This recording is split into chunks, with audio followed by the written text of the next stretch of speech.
चलिए मंगलाचरण प्रारंभ करते हैं। नमो अरिहंताणं, नमो सिद्धाणं, नमो आयर्याणं,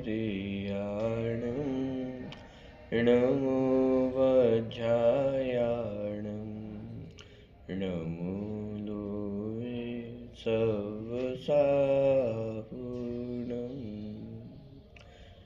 मंगलम भगवान वीरो, मंगलम गौतमो गणी, मंगलम कुंद कुंदाद्यो, जैन धर्मोस्तु मंगलम। सर्वमंगल मांगल्यम, सर्वकल्याणकारकम, प्रधानम सर्वधर्माणां, जैनं जयतु शासनम्। वन्दितु सर्वसिद्धे, ध्रुवमचलमणोमवं गतिं पत्ते, वोच्छामि समयपाहुर्मिनुमो सुधकेवली फणिदम्।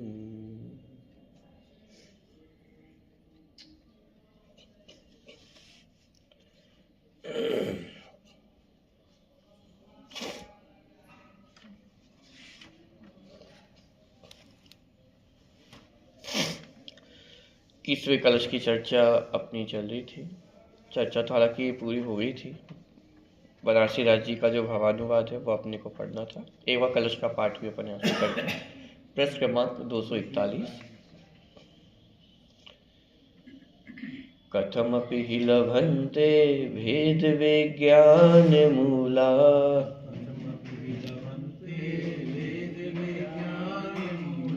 मचलित मनुभूतिं ये स्वतो वान्यतो वा।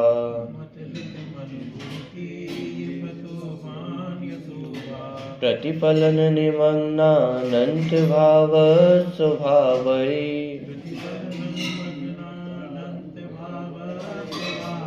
मुकुरवद विकारा संततं स्युस्त एव।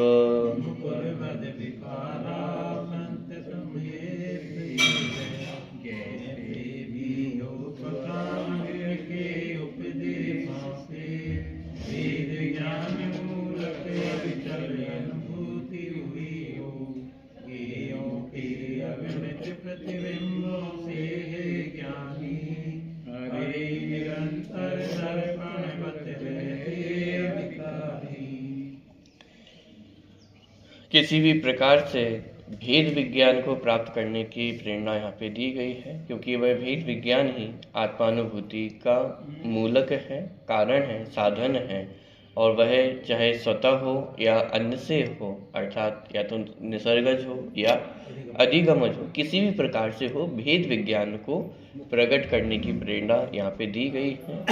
दूसरा ये भी स्पष्ट किया कि जगत के अनंत पदार्थ भी ज्ञान में झलके, लेकिन वे पदार्थ जीव को दुख का कारण नहीं है या विकार कराने में समर्थ नहीं है। जीव स्वयं उनमें एकत्व ममत्व कर्तृत्व भोक्तृत्व बुद्धि करता है और उस कारण से वह अज्ञानी होता हुआ इस संसार में भ्रमण करता है। इस प्रकार की चर्चा इस कलश में यहाँ पे ली गई है।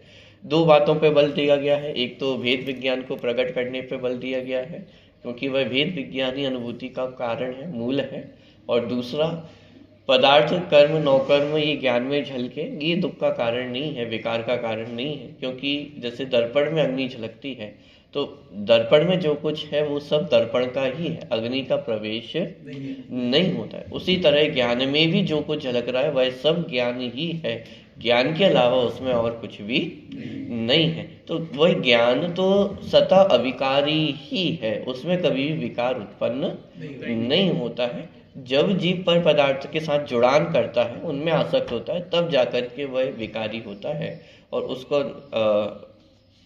एकत्व ममत्व को छोड़ने की प्रेरणा यहाँ पे दी गई। तो ये दो चीज़ों पर यहाँ पे विशेष बल दिया गया था। कल अपन ने थोड़ा सा ये भी समझा था कि आत्मानुभूति को प्राप्त करने का उपाय एकमात्र भेद विज्ञान ही है। भेद विज्ञान के अलावा बाकी जो कुछ भी है, व्रत तप संयम आदि को, वह सब यदि भेद विज्ञान नहीं है तो वे साधन भी नहीं बनते, क्योंकि एकमात्र कारण यदि आत्मानुभूति का कोई है तो वह भेद विज्ञान ही है। आगे चल करके अमृतचंद आचार्य ने ही कलश लिखा, भेद विज्ञानता सिद्धा सिद्धाय किल केचना, कि आज तक जो भी सिद्ध हुए हैं वे सब भेद विज्ञान के बल से ही हुए हैं, और जिन्होंने भेद विज्ञान नहीं किया वे सभी संसार में परिभ्रमण कर रहे हैं। तो करने योग्य यदि कोई कार्य है तो वह भेद विज्ञान ही। तो बाकी सारी चीजें करनी है कि नहीं करनी है? जैसे बचपन में विद्यालय जाने की प्रेरणा दी जाती है, स्कूल जाना चाहिए, स्कूल जाना चाहिए। तो कोई विद्यार्थी है, बालक है, वो पहुंच गया स्कूल, लेकिन पढ़ लिख करके कुछ नहीं आया। जो टीचर ने पढ़ाया वो उसने सुना नहीं, जो लिखाया वो लिखा नहीं, जो समझाया वो समझा नहीं। तो वो स्कूल गया कि नहीं गया? बाकी पूरी तैयारी थी, यूनिफॉर्म बहुत अच्छे से उसने पहनी, जो भी पेंसिल वगैरह थी उसने बिल्कुल शार्प की, पेन पेंसिल वगैरह सब इकट्ठे करके रखे, टिफिन लेके गया, सारी चीज़ें हैं एकदम बराबर है। लेकिन बस स्कूल में जाकर के उसने क्लास अटेंड नहीं की, या टीचर को सुना नहीं, समझा नहीं। तो स्कूल अटेंड किया है या नहीं किया है?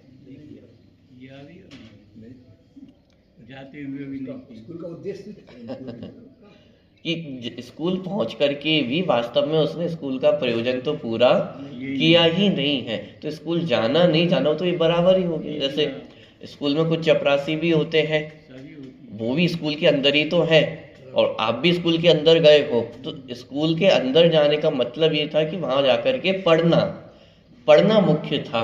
यदि पढ़ाई नहीं किए तो वो तो जैसे एक चपरासी है और एक आप हो, दोनों ही बराबर हो गए हो, ना वो पढ़ रहा है और ना आप पढ़ रहे हो। तो फिर अंतर क्या रहा?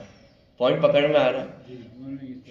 तो फिर बाकी सारी चीजें भी महत्वपूर्ण थी, लेकिन वही किस लिए महत्वपूर्ण थी? पढ़ने के लिए महत्वपूर्ण थी। आपने पेन पेंसिल वगैरह क्यों रखे थे अपने उसमें बॉक्स में? साहब स्कूल जाकर के मेरा टाइम बर्बाद ना हो पेंसिल शार्प करने में, इसलिए घर से ही शार्प करके रखो।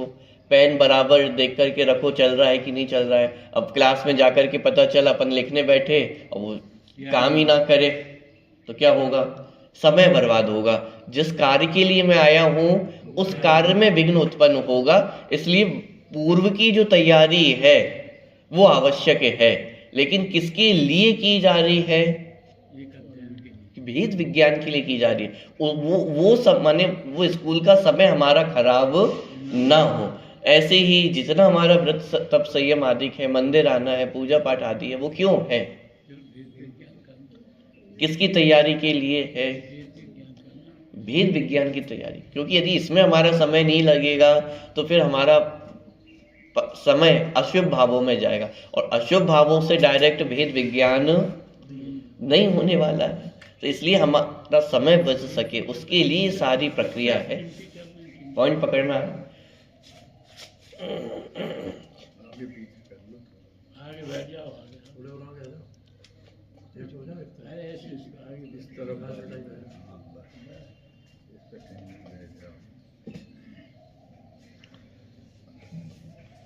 तो जितनी बाह्य क्रियाएं वो सब किसके लिए? भेद विज्ञान के लिए ही हैं। मंदिर आएंगे तो भगवान के दर्शन होंगे, जिन्हें भगवान की जैसी छवि है, वीतरागी छवि, उसको देख करके हमें भी अपने वीतरागी स्वरूप को देखने की प्रेरणा मिलती है। स्वाध्याय करेंगे, पूजा पाठ आदि करेंगे, व्रत आदि का पालन करेंगे तो बाह्य जो अशुभ परिणाम है उनसे हम बच सकेंगे, और उनसे बच करके हमारा उपयोग वो कहाँ पे आएगा? एक भेद विज्ञान के लिए। माने ये सारी चीजें किसके लिए है? भेद विज्ञान के लिए। और यदि भेद विज्ञान ना हो तो कि बाकी सब निरर्थक ही जाने वाले। इसलिए अमृतचंद आचार्य इतना बल देकर के ये कह रहे हैं कि भेद विज्ञान किसी भी प्रकार से कथमपि ही लभन्ते, किसी भी प्रकार से किसको प्राप्त करो? भेद विज्ञान को प्राप्त करो। अब इसके आगे बनारसी दास जी का भावानुवाद यहाँ पे दिया गया है, उसको अपन पढ़ते हैं। पृष्ठ क्रमांक 243 पे सबसे नीचे है। चलिए एक साथ ही पढ़ते हैं। कै अपनो पद आप समारत, कै गुरु के मुख की सुनी बात। वेद विज्ञान जड़ो जिन्नि प्रगति सुवेक कला राजधानी भावे अनंत भय प्रतिबिंबित जीवन मुक्ता ठहरानी तेन रे दर्पण जो अविकार रहे तेरे रूप सदा सुखदानी। कै अपनो पद आप संभारत कै गुरु के मुख की सुनी वाणी। स्वतः और अन्य तो वह जो बात आई थी कि कोई जीव स्वयं से ही कै अपनो पद आप संभारत, कि कोई अपने स्वरूप को स्वयं ही साधता है, स्वयं ही संभारता है। कै और कितने ही गुरु के मुख की सुनी वाणी, और कितने ही जीव गुरु मुख से वाणी सुनकर के अपने स्वरूप को संभारते हैं अर्थात साधते हैं। भेद विज्ञान जगयो जिन्हीं के प्रगति सुविवेक कला रजधानी, कि भेद विज्ञान जिनके हृदय में प्रकट होता है उनके ही सुविवेक कला रजधानी प्रगति, कि उनके ही जो विवेक में ज्ञान की कला है वह जागृत होती है। भाव अनंत भय प्रतिबिंबित जीवन मोख दशा ठहरानी, ते नर दर्पण ज्यों अविकार रहे थिर रूप सदा सुखदानी, कि जैसे भाव अनंत भय प्रतिबिंबित, जो मूल कलश में बात आई थी, प्रतिफलन निमग्न अनंत भाव स्वभाव, कि जिस ज्ञान में अनंत भाव स्वरूप जो चीजें हैं कर्म नौकर्म आदि के हैं वे सब ज्ञान में झलकते हैं। तो वही बात यहाँ पे लिखी, भाव अनंत भय प्रतिबिंबित, कि अनंत पदार्थ अनंत कर्म नौकर्म आदि भाव ये सब ज्ञान में प्रतिबिंबित होते हैं। भाव अनंत भय प्रतिबिंबित जीवन मोक्ष दशा ठहरानी, ते नर दर्पण जो अविकार रहे, कि जिस प्रकार दर्पण अविकार रहता है उसी प्रकार वे नर भी अर्थात वे जीव भी स्थिर रूप सदा सुखदानी, कि वे भी सदा स्थिर ही है, मानी जो ज्ञान है वह सदा स्थिर ही है। और कैसा है? स्थिर रूप सुखदानी, कि सुख को ही देने वाला है। जो ज्ञान स्वरूप है वह तो सुख का ही कारण है, वह कभी भी दुख का कारण नहीं होता है। चलिए इसका अर्थ पढ़ते हैं। या तो स्वयं ही या गुरु मुख से सुनकर जो अपने आत्मा को जानते हैं, देखते हैं, स्वयं को संभालते हैं, अंतर में भेद विज्ञान जग जाने से जिनके स्वपर विवेक की शक्ति प्रकट हो गई है, जिनके ज्ञान दर्पण में अनंत भाव प्रतिबिंबित हो गए हैं और जिनकी दशा जीवन मुक्त जैसी हो गई है, वे लोग अनंत पदार्थों को जानते हुए भी दर्पण के समान निर्विकार रहते हैं और सदा सुख देने वाली स्थिर दशा को प्राप्त करते हैं। इस प्रकार इस कलश में यही प्रेरणा दी गई है कि जैसे भी हो स्वतः या पर से, परंतु भेद विज्ञान मूलक आत्मानुभूति को अवश्य प्राप्त करना चाहिए, क्योंकि यह भेद विज्ञान मूलक आत्मानुभूति की ही महिमा है कि जिसके कारण अनंत ज्ञों को जानने पर भी ज्ञान अविकारी ही रहता है। तो ये बनारसी राजी का जो भावानुवाद था, पूरी चर्चा जो कलश में आई है वही चर्चा है, इसलिए विशेष कुछ चर्चा करने की आवश्यकता इस पर नहीं है। आगे बढ़ते हैं। इसके बाद दो गाथाएं आचार्य जैसे इनकी तात्पर्य वृत्ति में प्राप्त होती हैं, जो आचार्य अमृतचंद्र की आत्मख्याति में नहीं है। वे दो गाथाएं इस प्रकार हैं, साथ में ही पाठ करते हैं। जीवे वा संपदि समय जत ओवजुत्तो तथैव बंध मोक्षो होदि समासेण रे दृष्टो जमकुण दिभाव बाधा कत्ता सुहोदि तस्य भावस्य निश्चय दो व्यवहारा पोगल कम्माणिक।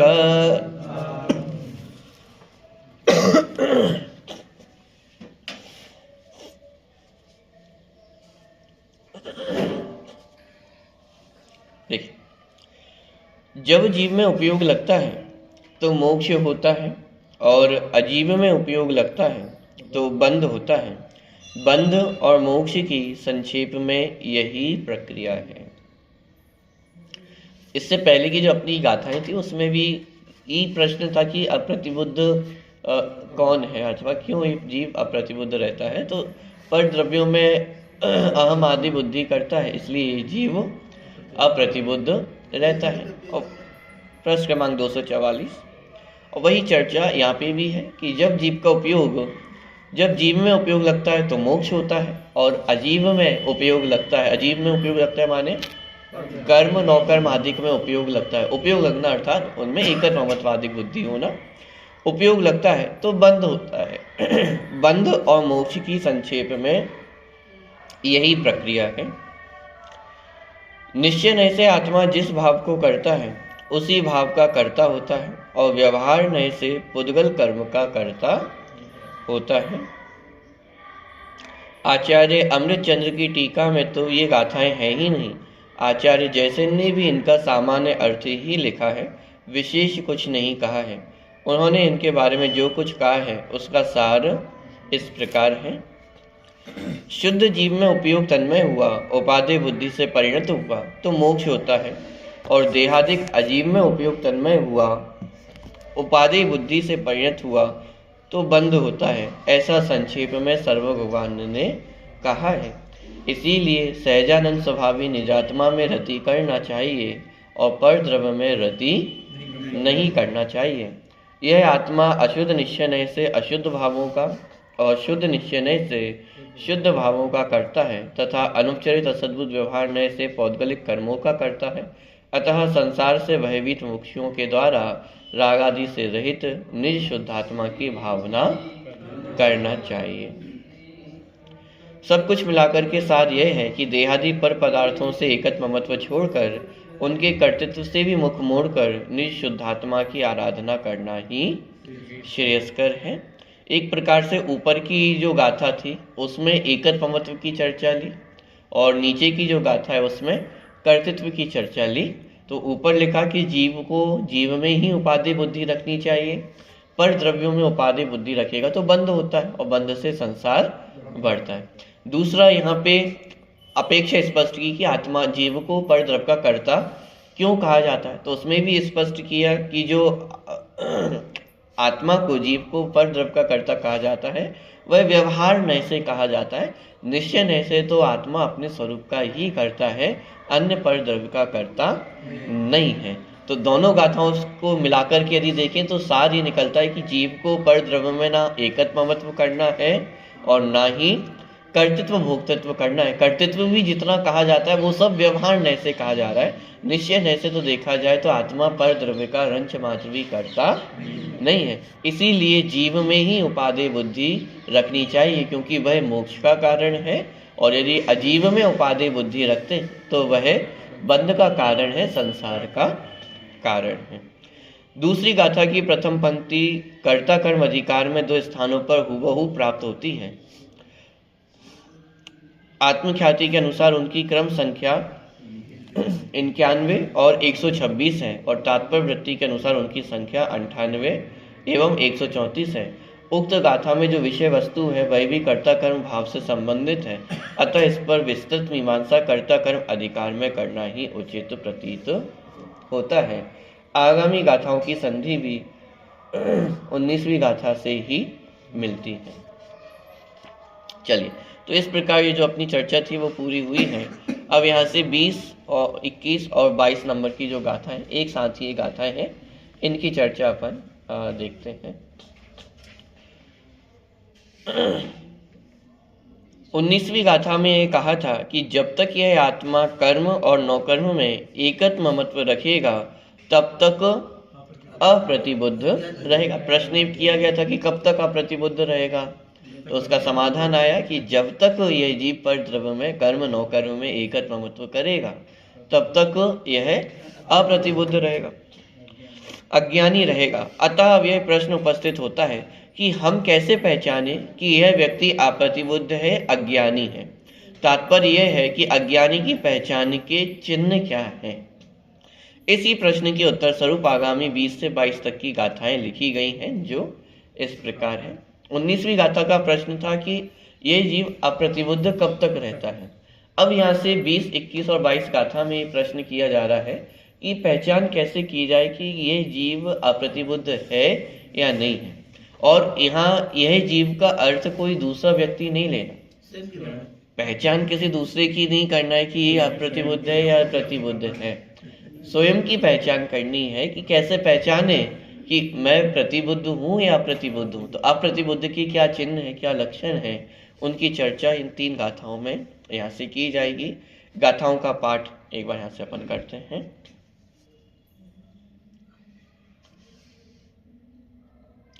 अहमेदमेदमहम्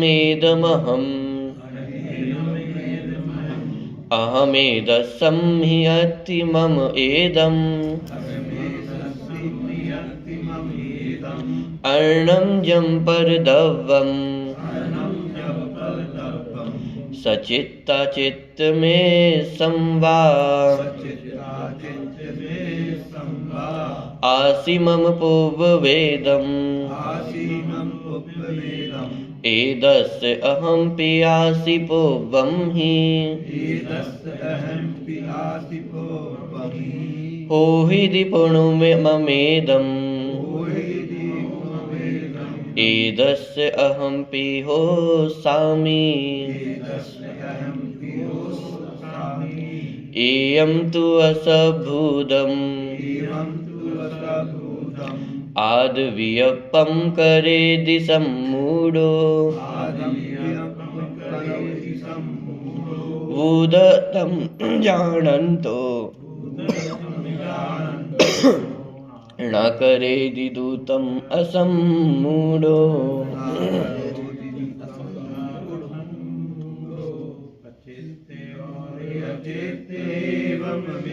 सब कर द्रव्य है मेरे मैं इनका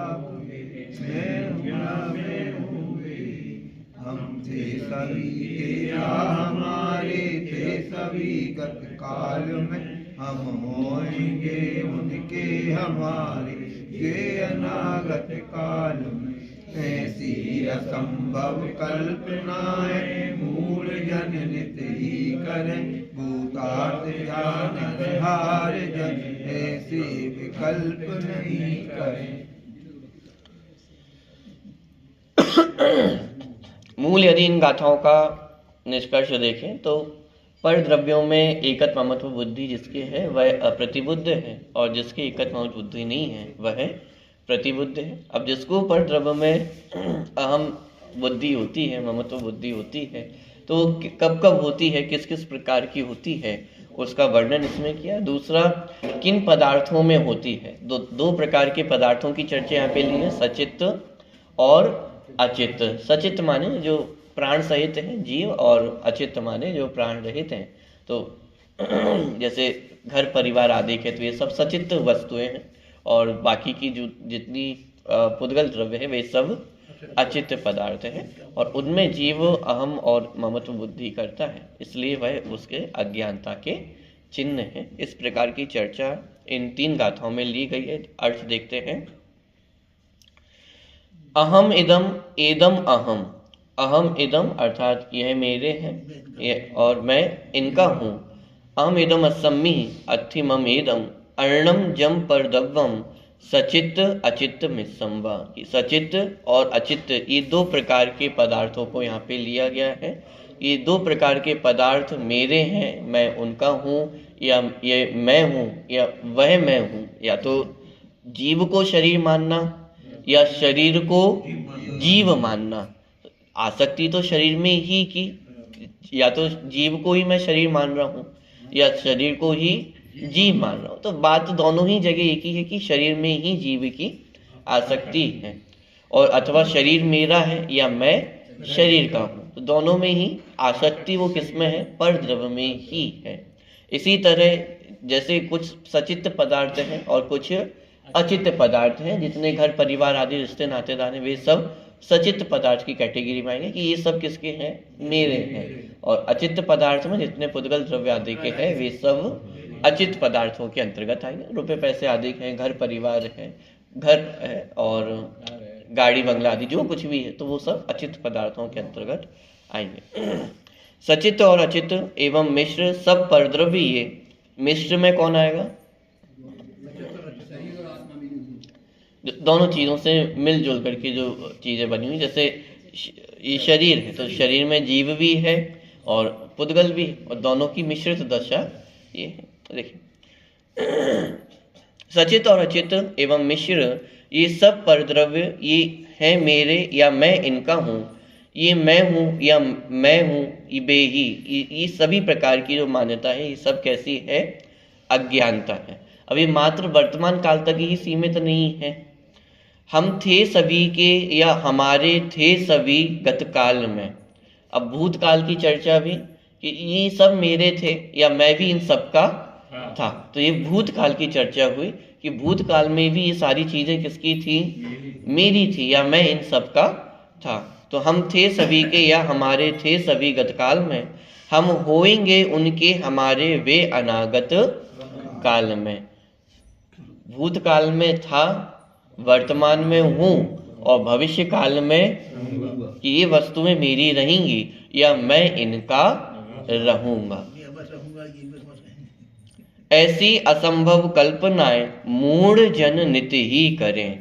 कैसी कल्पनाएं हैं ये सब? परद्रव्य मेरे हैं या मैं उनका हूँ, भूतकाल में भी मेरे थे या मैं उनका था, भविष्य में भी मेरे रहेंगे, मैं उनका रहूंगा। ये सारी कल्पनाएं कैसी हैं? ऐसी असंभव कल्पनाएं मूढ़ जन नित्य ही करें। कि सारी कल्पनाएं असंभव कल्पनाएं हैं, क्योंकि वर्तमान माने वस्तु स्वरूप में देखा जाए तो ये कुछ भी संभव नहीं है। एक द्रव्य दूसरे द्रव्य का हो जाए ये तीन काल तीन लोक में संभव नहीं है। तो ये सब कल्पनाएं कैसी हैं? कि असंभव कल्पनाएं हैं, और ऐसी असंभव कल्पनाएं मूढ़ जन नित्य ही करे, माने अज्ञानी जन निरंतर ऐसी ही कल्पनाएं करता है। भूतार्थ जाननहार जन ऐसे विकल्प नहीं करे। जो भूतार्थ से वस्तु स्वरूप को जानते हैं तो ऐसे भूतार्थ को जानने वाले ऐसी कल्पनाएं नहीं करते, माने कल्पना लोक में नहीं जीते हैं। वस्तु स्वरूप की जो धरातल है उस पर आकर के वे जीते हैं। तो अज्ञानी जन निरंतर ऐसी असंभव कल्पनाएं करते हैं और ज्ञानी जन ऐसी असंभव कल्पनाएं नहीं करते। तो अज्ञानी का लक्षण क्या बनाया प्रतिबुद्ध का? ये जो पर द्रव्यों को अपना मानता है या स्वयं को उनका मानता है, भूतकाल में भी मानता था, वर्तमान में भी मान रहा है, और ये मानता है कि भविष्य में भी ये मेरे रहेंगे और मैं इनका रहूंगा। जबकि साक्षात देखता है कि वियोग होता ही होता है।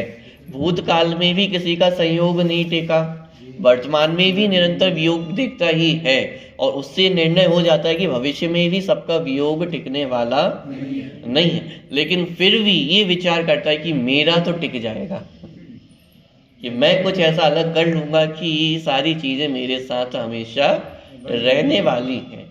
लेकिन वस्तु स्वरूप तो यही है कि कोई किसी का आज तक रहा नहीं है, ना वो पर वस्तुएं मेरी हुई हैं और ना मैं उनका होकर के रह सकता हूँ। तो ऐसी जो असंभव कल्पनाएं हैं वे मूढ़ जन नित्य ही करते हैं। और ज्ञानी जन जो भूतार्थ को जानने वाले हैं वे क्या करते हैं कि वे ऐसी असंभव कल्पनाएं नहीं करते। जो वास्तविक वस्तु स्वरूप है उसको वे पहचानते हैं, इसलिए वे ज्ञानी हैं। और जो अज्ञानी है वह पर द्रव्य में इस प्रकार की विपरीत मान्यता करता है। देखिए अर्थ पढ़ते हैं। जो पुरुष अपने से भिन्न पर द्रव्यों में, सचित स्त्री पुत्रादिक में, अचित धन धान्यादिक में, मिश्र ग्राम नगरादिक में ऐसा विकल्प करता है, मानता है कि मैं ये हूँ, ये सब द्रव्य मैं हूँ, मैं इनका हूँ, ये मेरे हैं, ये मेरे पहले थे, इनका मैं पहले था, तथा ये सब भविष्य में मेरे होंगे, मैं भी भविष्य में इनका होऊंगा। वह व्यक्ति मूढ़ है, अज्ञानी है। किंतु जो पुरुष वस्तु का वास्तविक स्वरूप जानता हुआ ऐसे झूठे विकल्प नहीं करता है वह ज्ञानी है। तात्पर्य यह है कि पर में अपनापन अनुभव करने वाले अज्ञानी हैं और अपने आत्मा में अपनापन अनुभव करने वाले ज्ञानी हैं। ज्ञानी अज्ञानी की मूलतः यही पहचान है।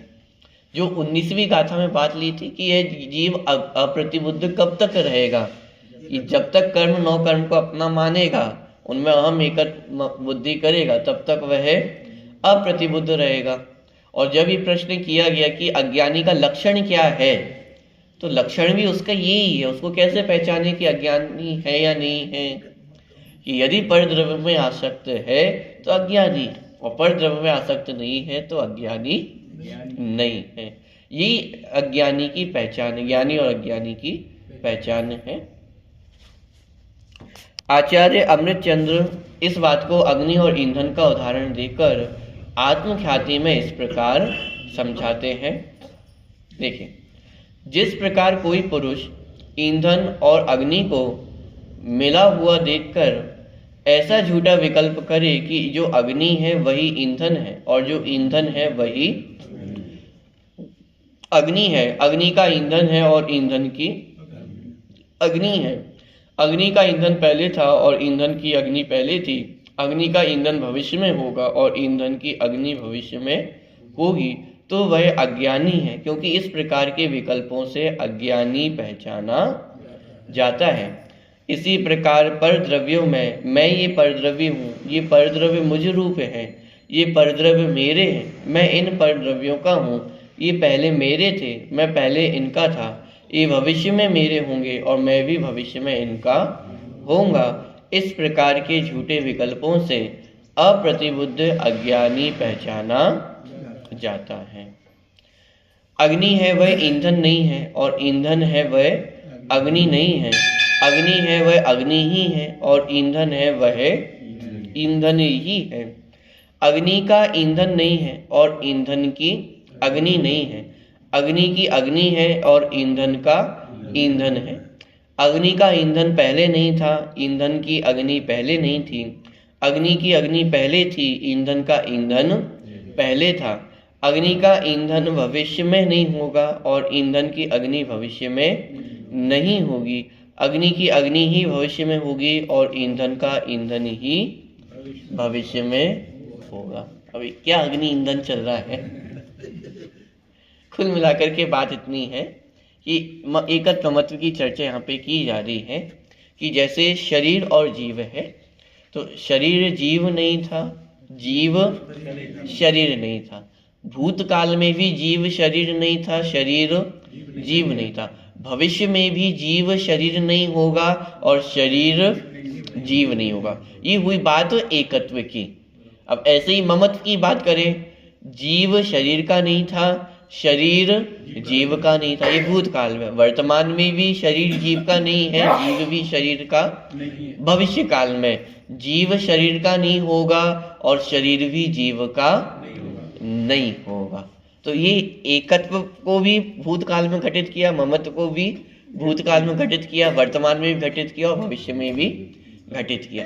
तो इसी प्रकार का घटित करके ईंधन अग्नि पे बताया कि ईंधन अग्नि नहीं थी, अग्नि ईंधन नहीं थी, वर्तमान में भी ईंधन अग्नि नहीं है, अग्नि ईंधन नहीं है और भविष्य में भी ईंधन अग्नि नहीं होगी, अग्नि ईंधन नहीं होगा।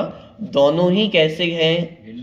अलग अलग है, दोनों की अपनी स्वतंत्र सत्ता है, दोनों कभी भी एक दूसरे रूप होते नहीं है। अग्नि भूतकाल में भी अग्नि ही थी, वर्तमान में भी अग्नि है और भविष्य में भी अग्नि ही रहेगी।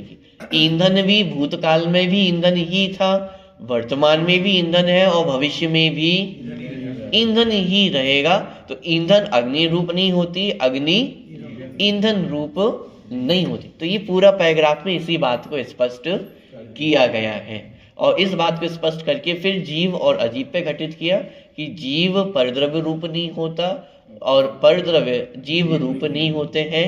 जीव परद्रव्य का नहीं है, परद्रव्य जीव के नहीं है, वर्तमान में भी नहीं है, भूतकाल में भी नहीं थे और भविष्य में भी नहीं होंगे। भूतकाल की चर्चा क्यों ली जा रही है? भूतकाल की चर्चा इसलिए ली जा रही है क्योंकि भूतकाल में तो सभी जीव अज्ञानी थे। वर्तमान में जो ज्ञानी जीव हैं वे भी भूतकाल में कैसे थे? वर्तमान में जो आज अनंत सिद्ध दशा को प्राप्त महावीर भगवान थे, वे भी भूतकाल में कैसे थे? वो भी अज्ञानी ही थे, लेकिन उस अज्ञान दशा में भी जीव अजीव का नहीं हुआ, अजीव जीव का नहीं हुआ। माने कहने का तात्पर्य कि जीव की दशा कैसी भी रही हो, ज्ञानी रही हो, अज्ञानी रही हो, क्योंकि जो वर्तमान में अज्ञानी है, भविष्य में चल करके वही ज्ञानी भी होंगे। तो बदलेगा क्या? भूतकाल से लेकर के भविष्य काल तक ये पूरी अवस्था बताई है। इस बताने का प्रयोजन है, क्या प्रयोजन है कि जब अज्ञानी से ज्ञानी होता है तो बदलता क्या है?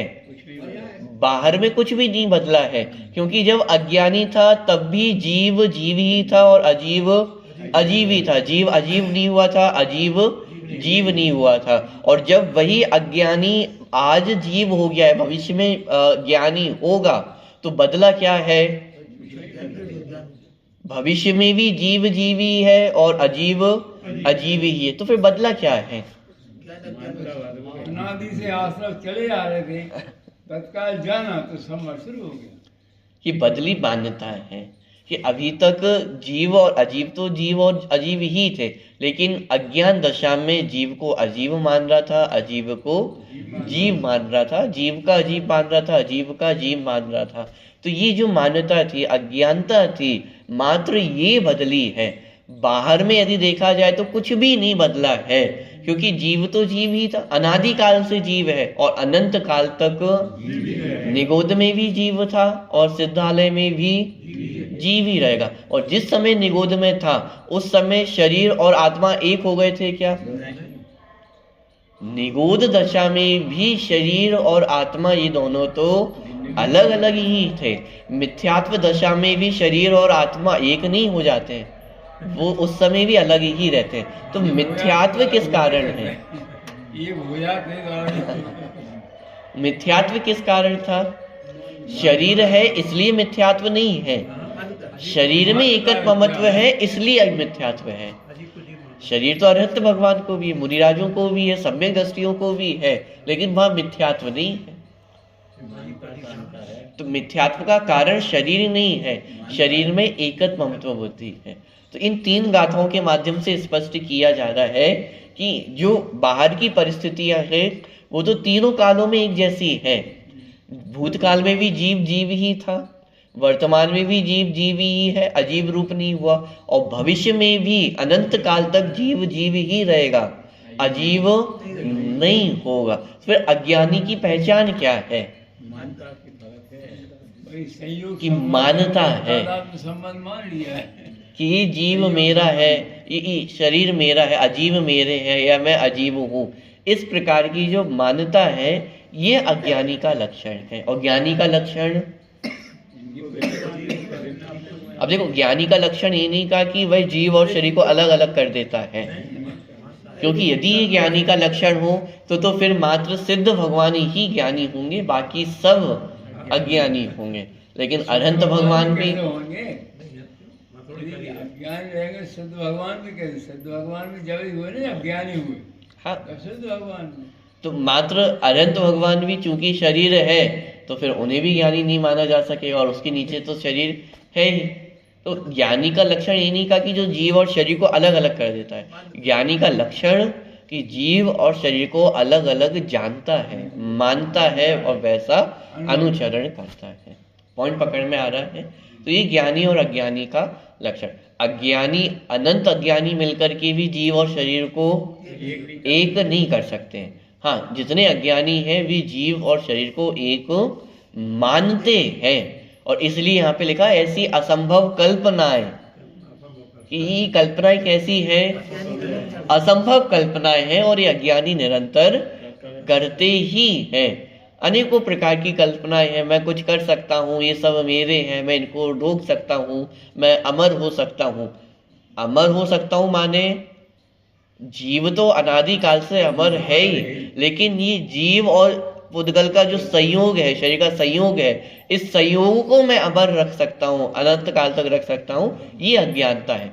जीव के अमरत्व को पहचान ले तो सुखी हो जाए, लेकिन समस्या है कि जीव की जो अमरता है उसको नहीं पहचानता है और इन संयोगों को अमर करना चाहता है। ये असमान जाति द्रव्य पर्यायों को सदा बना करके रखना चाहता है। तो ये तो असंभव कल्पनाएं हैं जो 3 काल में कभी भी संभव नहीं है। असंभव माने कभी होना नहीं, कोई दिन है ही नहीं। अनंत सिद्ध भगवान मिलकर के भी कल्पनाएं पूरी नहीं कर सकते हैं। इस जगत में कोई ऐसा नहीं है कि जो इन कल्पनाओं को पूरा कर सके। तो ये असंभव कल्पना है और ये अज्ञानी जीव निरंतर करते हैं और यही उनकी अज्ञानता का लक्षण है। और जीव की ज्ञानता का कारण क्या कि वह भूतार्थ को जानते हैं। भूतार्थ नहीं से जब ये वस्तु स्वरूप को जानते हैं तो ये बात ख्याल में आती है कि ये सब जो कल्पनाएं हैं ये तो वास्तव में निरर्थक है। ये कोई वास्तव साकार कल्पनाएं नहीं है, ये कोई वास्तव में होने वाली कल्पनाएं नहीं है, ये सब निरर्थक हैं, झूठी हैं। तो भूतार्थ से जान करके इन कल्पनाओं का वे निषेध करते हैं और जो वास्तविक स्वरूप है उसको वे पहचानते हैं और ये उनके ज्ञानीपन का लक्षण है। अब यदि हमारे मन में भी ये प्रश्न है कि मैं अज्ञानी हूँ कि अज्ञानी हूँ, तो ये टटोलना, ये विचार करना कि वर्तमान में भूतकाल में क्या किया, एक तो उसका विचार, और वर्तमान में अब मैं क्या कर रहा हूँ और क्या मानता हूँ कि भविष्य में भी मैं ये सारी चीज़ें अपने पास रख सकता हूँ। यदि इस प्रकार की हमारी कल्पनाएं हैं तो अभी हमारे अंदर भी अप्रतिबद्धता विद्यमान है। और यदि ये हमारे अंदर से मान्यता चली गई है कि मैं परद्रव्य का कुछ कर धर सकता हूँ या परद्रव्य मेरे है, मैं परद्रव्य का हूँ, इस प्रकार की यदि मान्यता नहीं है तो ये समझ लेना कि हम भी कौन है, ज्ञानी है। ये तो स्वयं का ही विचार करना है, अन्य का विचार करने में उलझने की आवश्यकता नहीं है। और चर्चा पर करेंगे।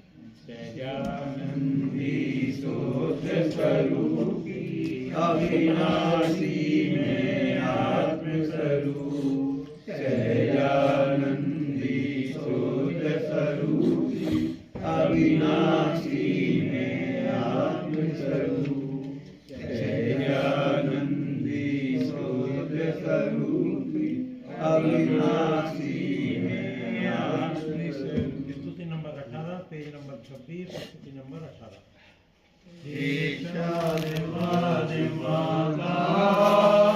अब शरण नहीं तेरी, करुणा कर समरस से, भव भव की मिटे फेरी।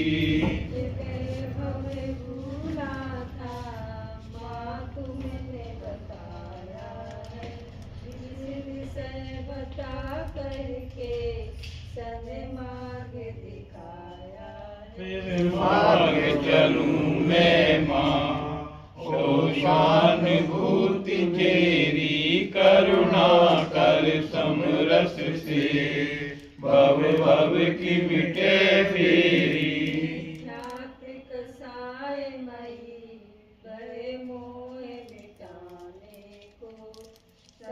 द्रव्य धर्म सत्य को नए पक्ष बताने, दर्पण हो पुरुषार्थ निधि मेरी, करुणा कर समरस से, भव भव की मिटे फेरी। गति से तिराने को चारों अनियोग मई, रत्नात्र नौका हो और द्वादशांग हमको भी तरना है संसार सिंधु फेरी, करुणा कर समरस से, भव भव की मिटे फेरी। कांत बाद तुमको तुम ज्ञान किरण सविता, हम शाद बाद मैं हूँ पी शांति सुधा सुचिता। तन्मति सुख पाने को माँ विनय भक्ति तेरी, करुणा कर समरस से, भव भव की मिटे फेरी। जावानी के ज्ञान से सूझे लोकालोक, सोवानी मस्तक नम सदा।